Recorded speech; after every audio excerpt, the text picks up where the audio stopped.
it's so easy to just fall into the trap of being like, oh, this emotion is strong, it's powerful, and it makes me do bad things, and therefore the emotion is bad, and therefore I should just not feel the emotion. And what you end up doing is you end up suppressing the emotion instead of dealing with it, and instead of finding, healthy ways to express it. That we need to examine ourselves before the Lord, and that means that you slow down and you think about why you're experiencing the emotion. I think that Emotionally Healthy Spirituality by Peter Scazzaro does a good job of kind of delving into a little bit of that, balancing spirituality with being emotionally healthy.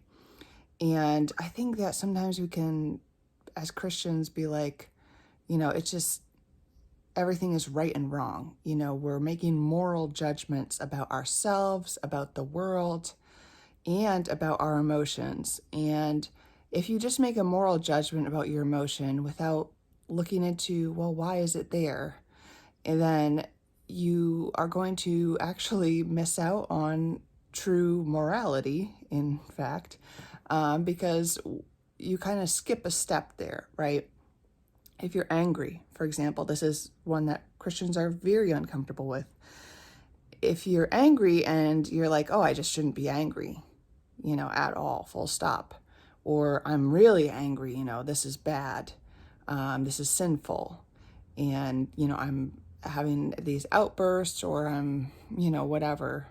I feel like I have bad thoughts towards other people or towards myself or anything like that. You need to look at why you're angry. So is it because, someone has wronged you?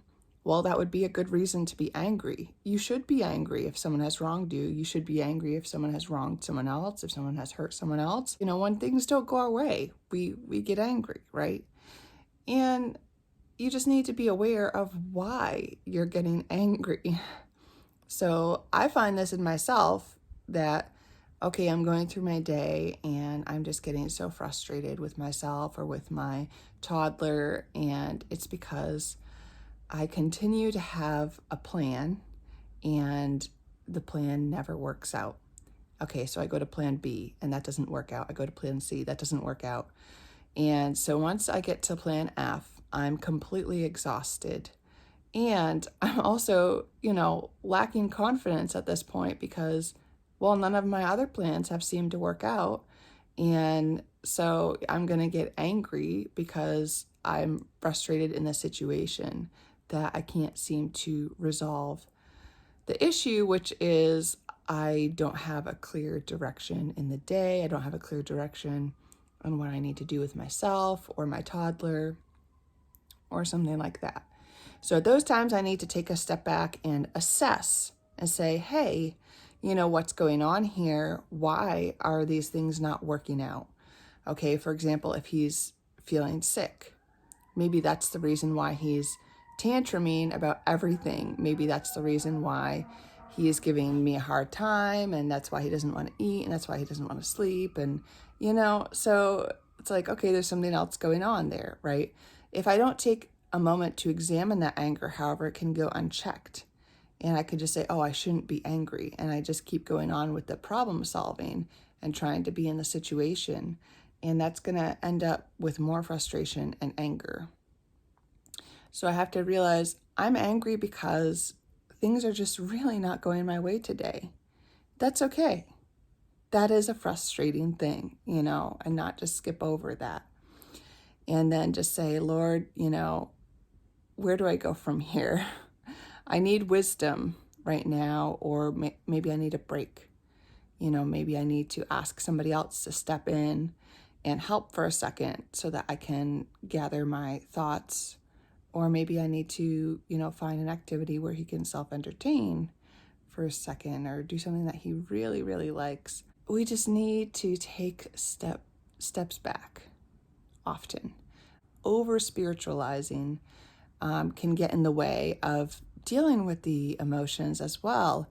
If you just say, oh my gosh, like Jesus died for my sins, I shouldn't be I shouldn't be angry. Why am I angry about this? Because, I really ought not to be angry about anything, because I'm really missing out on the gospel here. And there's kind of like this complete disconnect from the situation there. I read an article from the Gospel Coalition recently about this mom who's going through, oh, moms complain about their situation so much, and, really what we need to do is just look for Jesus, and that makes everything, seem better, and then I can see the beauty in things and whatnot. And, yeah, that's all and good when you're in that calm place where you can gain perspective, when you don't have the distractions. Okay, but when you are in the moment and you are dealing with the situation and your emotions are strong, maybe your child's emotions are strong as well.